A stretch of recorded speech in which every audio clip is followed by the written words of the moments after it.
Hi beauties and cuties, this is Michael Pepito. Welcome back to my YouTube channel. So when 2022 started, I made an oath to myself. I made a promise. I made a resolution to not date and to focus on myself.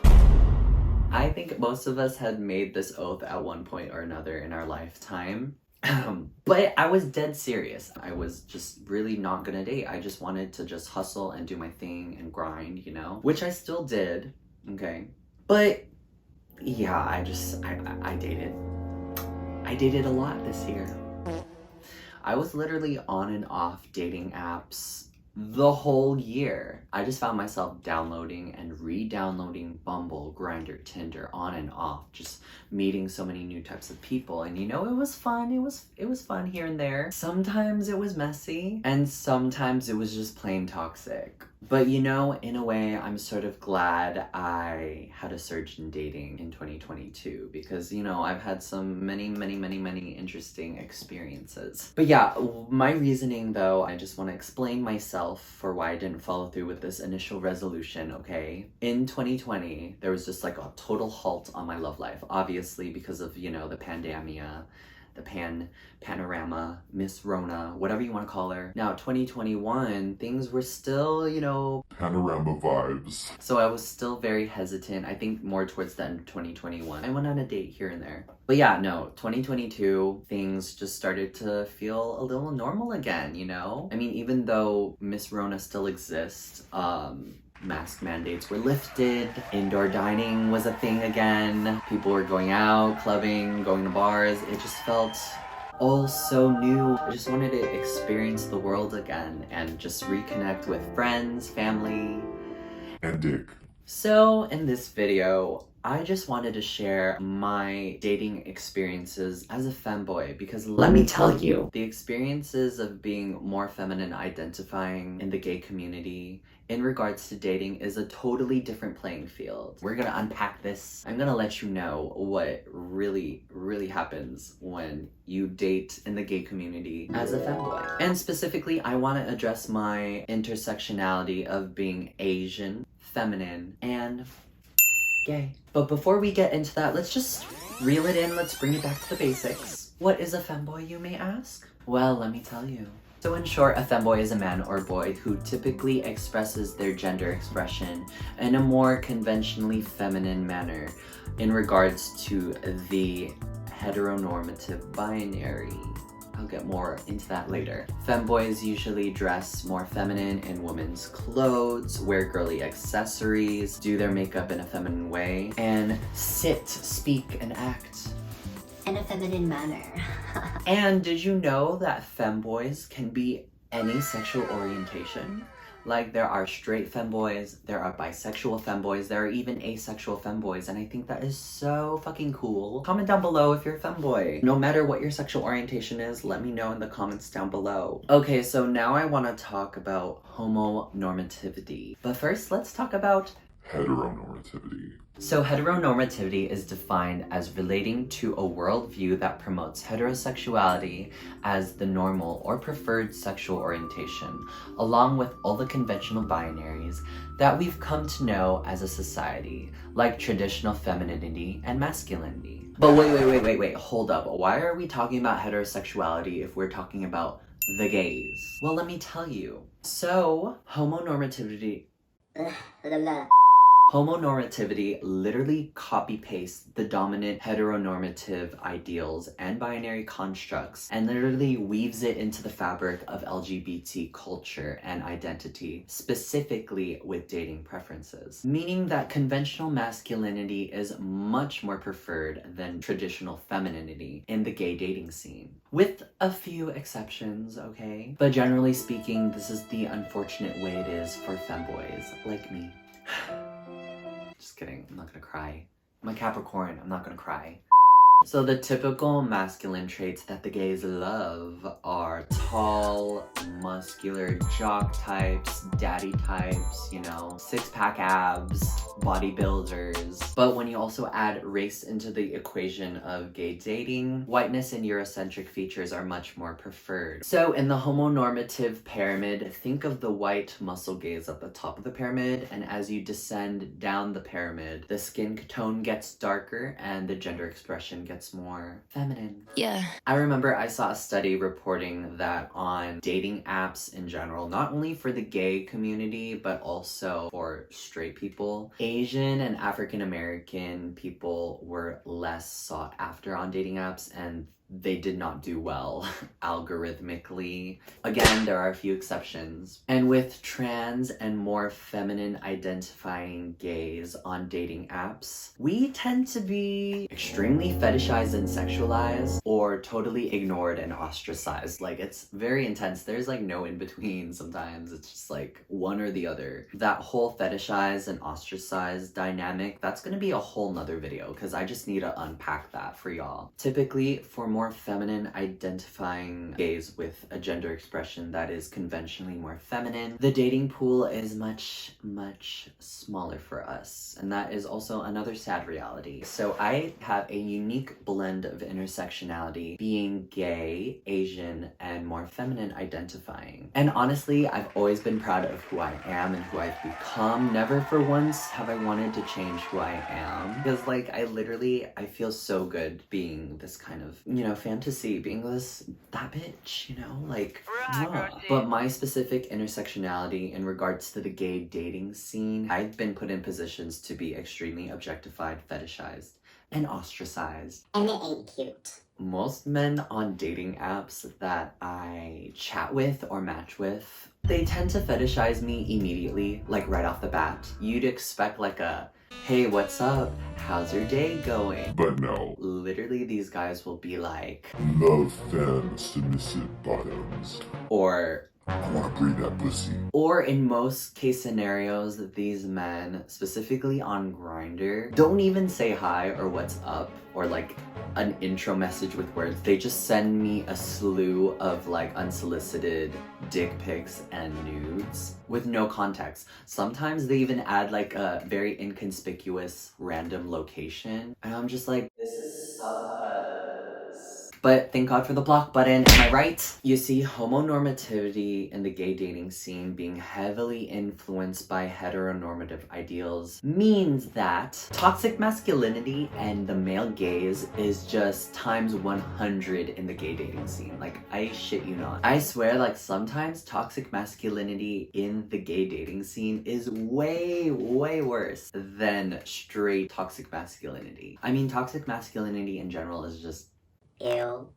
Disgusting. but like, it's just more amplified in gay dating apps like Grindr. Oh, the things I've seen. Just crusty, musty, it's traumatic. But anyways, me being a femboy and more feminine presenting in the gay dating scenes means that 9 times out of 10, I'm just immediately sexualized. To the point where these men don't even see me as a person. They just see me as like an object to, you know, have sex with or be kinky with or like live out their deep-seated fantasies, but like on the DL. I hate it. As a more femboy, feminine being, I am just more perceived as a kink and a sexual experience rather than a human being. I've had a few guys even like go out of their way to tell me if I don't want to be sexualized, I should not be dressing or like looking like this because I'm just asking for it. And being more feminine identifying, I empathize heavy with the shit that women have to go through. The parallels are just so close with femboys and women experiences. Not saying that it's the same in whatsoever way, but in regards to the male gaze, it's very eerily similar. As a femboy, I'm sexualized and not taken as seriously, and I feel like many women as a collective, they can empathize with not being taken seriously for being more feminine or just being sexualized for dressing more feminine and girly. Okay, but then on the opposite end of the spectrum, there are the men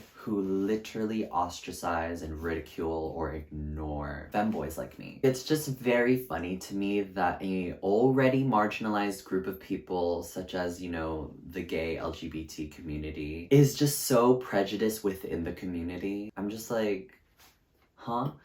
Anyways, okay, so if you've had Grindr, I'm pretty sure you've seen many types of bios that have mask for mask or no fems. Comment down below if you've seen that. Ever since I've been on dating apps, I've just seen like no fems. Before I even blossomed into becoming like a femboy, I just already had from the get-go an immediate negative connotation to femininity. Once upon a time, I was more masculine presenting, but it didn't really fit me as a person, you know?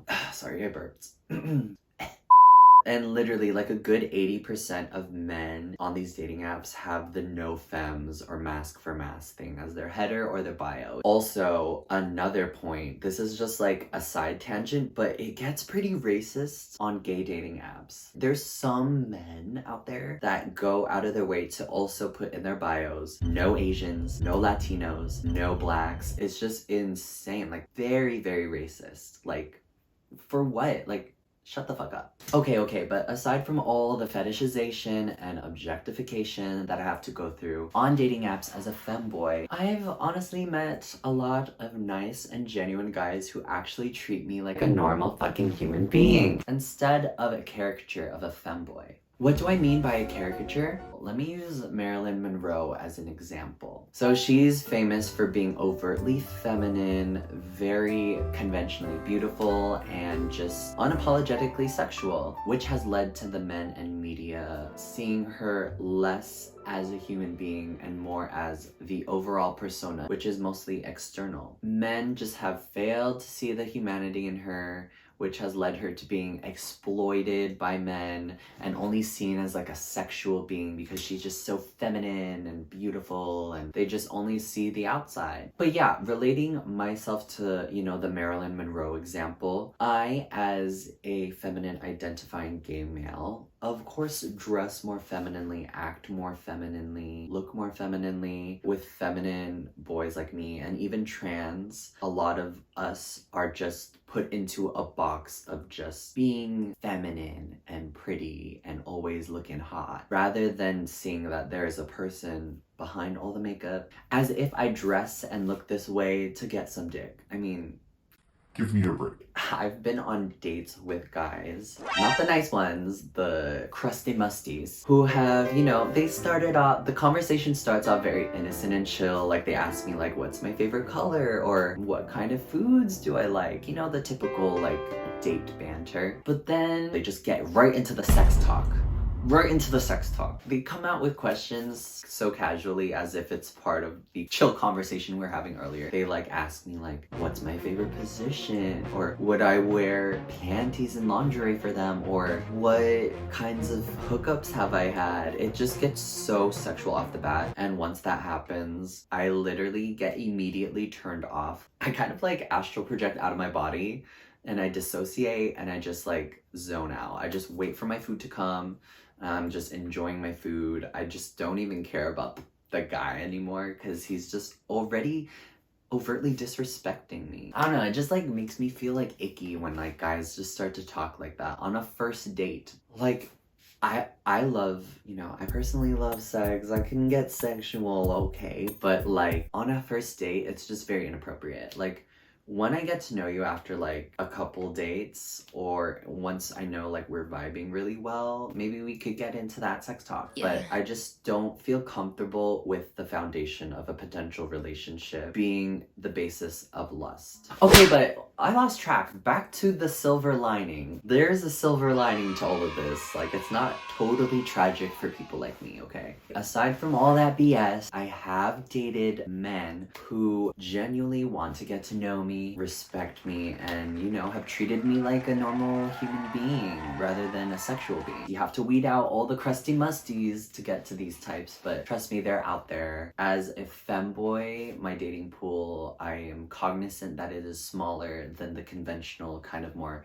masculine presenting gay person. But like, I've learned to accept that. You know, there is an advantage to, you know, being like feminine presenting and dating because, you know, having weeded out all the Mask for mask, no fem types. you will attract the men who like femboys and feminine presenting people like yourself. In my mask presenting days when I went on dates, of course, like, you know, I went on dates with guys I was attracted to, but I felt like I had to like hold back. I just didn't feel fully comfortable in myself going on dates as a more masculine presenting person. What I'm really trying to say though is that feeling free to me is such a priority in regards to many things, but in regards to gender expression and when it comes to love, like I feel like love should make you feel free and comfortable and yourself. And this is me. Obviously not 24/7, like I have my days where I like don't wear makeup and you know I bum it. I wear sweats and hoodies. I've been on dates with some guys who expect me to literally look this way and be this way 24/7. My gender expression is me as a person, but I am also human underneath all of that. But yes, now having dated guys as a more femboy vibe, I feel very grateful to just be myself, to just be free to be who I am and my full self and go on a date. In the end, it's so worth it to date someone as your truest self. So don't sell yourself so short, okay? Especially if you're more femme identifying and feel like you don't have many options. Just be yourself and you will literally attract the right person for you. Don't try to compromise yourself, okay? And you know, although I say that, I do have to admit though, having a smaller dating pool as a femboy, you know, has made me sad at some points in life, especially when I first started doing makeup and expressing my gender more femininely. I used to think there was like something wrong with me because like all of a sudden on dating apps, it switched. Like I was getting like less matches and stuff. I was still getting matches, but you know, very less than usual. And as a result, I just had low self-esteem for myself, and any old baboon of a man who showed me any ounce of attention, I just really just gave myself to because I felt like, wow, these are my only options. I might as well just settle. But no, don't ever settle, bitch. Don't ever settle. Currently right now, I am single as a Pringle and I like it that way because I just don't have to deal with the crusty musties on these dating apps, especially Grindr.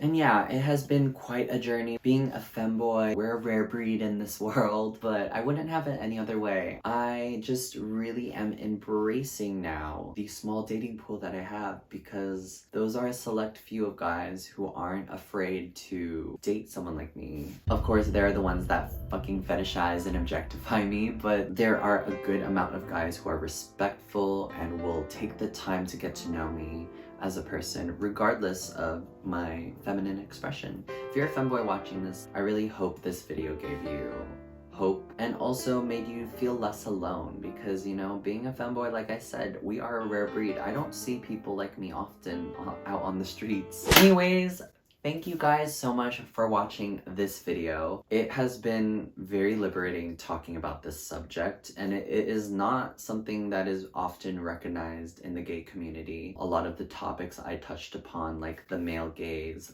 femboys, toxic masculinity, and prejudice within the gay community and the gay dating scene, I haven't seen a lot of that kinds of content on YouTube. So if you watch this video and stay to the end, please give this video a thumbs up, hit that subscribe button down below, join the beauties and cuties family. We are growing more fabulous and beautiful as the days go by. And be sure to click that bell notification to get notified whenever I post, which is twice or once a week, you know, it's gonna vary, but all you should know is that I'm gonna be posting every single week. Be sure to follow my Instagram right here. Okay? Well, until next time, beauties and cuties, XOXO, Michael Pepito.